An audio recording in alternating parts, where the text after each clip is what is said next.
બનાસકાંઠા જિલ્લાના વડગામ તાલુકાના ખેડૂતો માટે રાહતના સમાચાર સામે આવ્યા છે। છેલ્લા 40 વર્ષથી સિંચાઈના પાણી માટે વલખા મારતા ખેડૂતોની આતુરતાનો આજે અંત આવ્યો છે।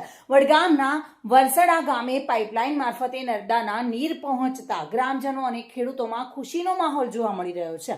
ગ્રામજનોએ ઢોલ નગારા સાથે નર્મદાના નીરના વધામણા કર્યા હતા।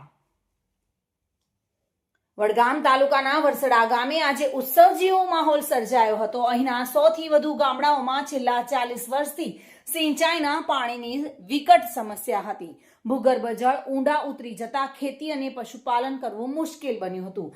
આ માટે ભૂતકાળમાં 20,000 જેટલા ખેડૂતોએ મહારેલી યોજીને કર્માવત તળાવ અને મુક્તેશ્વર ડેમ ભરવા માટે રજૂઆત કરી હતી। આખરે ખેડૂતોની લડત રંગ લાવી છે અને સરકારે મંજૂર કરેલી કરોડોની પાઇપલાઇન મારફતે આજે નર્મદાના નીર વરસડા તળાવમાં પહોંચ્યા હતા। ખેડૂતો અને મહિલાઓએ ઢોલ નગારા સાથે માતા નર્મદાના નીરના ભવ્ય વધામણા કર્યા હતા। નર્મદાના નીર આવતાની સાથે જ વિસ્તારના સૂકી ભટ્ટ જમીનને હવે નવજીવન મળશે।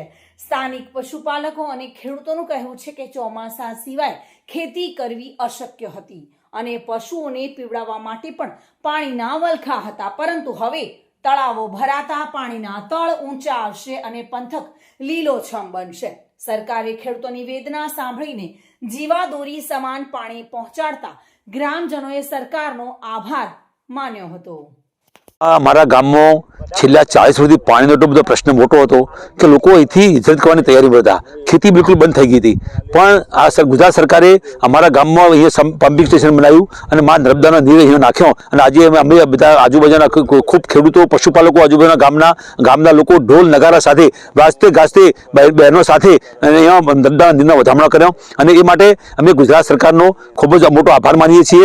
આજે આ વિસ્તારનો રેવાળો એટલો વિસ્તાર થશે કે આ પાણી નીચે રિચાર્જ થશે તો આજુબાજુના લોકોના અંદર બોરમાં કૂવામાં બધા પાણી મળશે અને લોકોનું જીવન થોડું ઊંચું આવશે। એ માટે અહીંયા ખૂબ જ સરકારે ખૂબ અથાગ મહેનત કરી ભૂપેન્દ્રભાઈ પટેલ સરકારનો સાહેબની સરકારનો ખૂબ આભાર, એમાં અને માનનીય મોદી સાહેબનો ખૂબ આભાર। જૂની જે આ વિસ્તારની અંદર પાણીની બહુ મોટી સમસ્યા હતી, એ સમસ્યા માટે અનેક આંદોલનો થયા અને આંદોલનો અને અનેક સંગઠનોએ સરકાર જોડે માગણી કરી અને એ પાણી નર્મદાના નીર વડગામ પંથકમાં આવે એ માટે રજૂઆત વારંવાર કરી અને વારંવાર રજૂઆતના અંતે સરકારે આ માગણી સ્વીકારી અને આજે જે વરસડાની અંદર જે પાણીનું નર્મદાના નીર આવ્યા છે એનો વધામણા કરવા માટે આજુબાજુના તમામ ગામોમાંથી આગેવાનો અને ગામજનોએ બધાએ બહુ હર્ષ ઉલ્લાસભેર આ પાણીના નર્મદાના નીરના વધામણા કર્યા છે।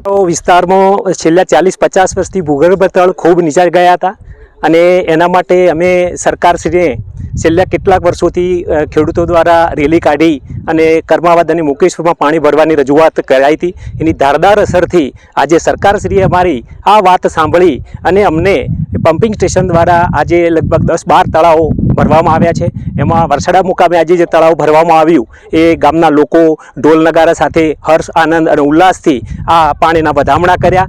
વડગામ તાલુકાની અંદર જે 40 વર્ષ પુરાણી અને જે આતુરતાથી રાહ જોઈ રહેતા ખેડૂતોનો ખરેખર આજે જે આ સરકારે જે ખેડૂતોની એક આત્માથી જેની માગણી હતી ને રાહ જોઈને બેઠા હતા, એમની જે આ માગણીને જે ધ્યાનમાં રાખી અને ખેડૂતોને જે પાણી આપ્યું એ ખરેખર પાણી જો ના હોત તો વડગામ તાલુકાની પબ્લિકને જેમ હિજરત કરવી પડત અને આજુબાજુ ખેતી કરવા જવું પડત, કારણ કે આજે જે જગ્યાએ પાણી અને નદીના જે નીર છે ત્યાં લગભગ 150 ફૂટે 100 ફૂટે 70 ફૂટે પાણી છે।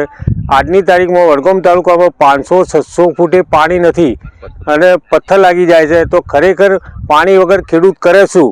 કારણ કે ખેતી સિવાય બીજો કોઈ ધંધો ના હોય તો એને બીજા જવું પડત, બીજા મજૂરી કરવી પડત અને આ સરકારે ખરેખર જે વડગામ તાલુકા ઉપર જે વડગામ તાલુકાને જે તળાવ ભરવાનું નક્કી કર્યું અને જે આ ખરેખર ઇમ્પોસિબલ હતું, પબ્લિક પણ વાતો કરી કે પાણી નહીં આવે, પણ ખરેખર આજે આ નર્મદાના નીરનું પાણી જે વડગામ તાલુકાની અંદર જે સરકારે આપ્યું એનો ખરેખર વડગામ તાલુકાની પબ્લિક એનો કરી આ ઋણ ભૂલે નહીં।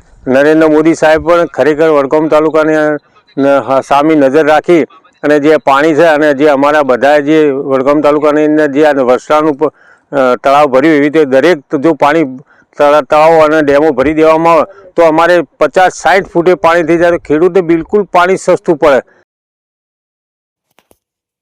દિનેશ રાણા સાથે bureau report, today Gujarati news.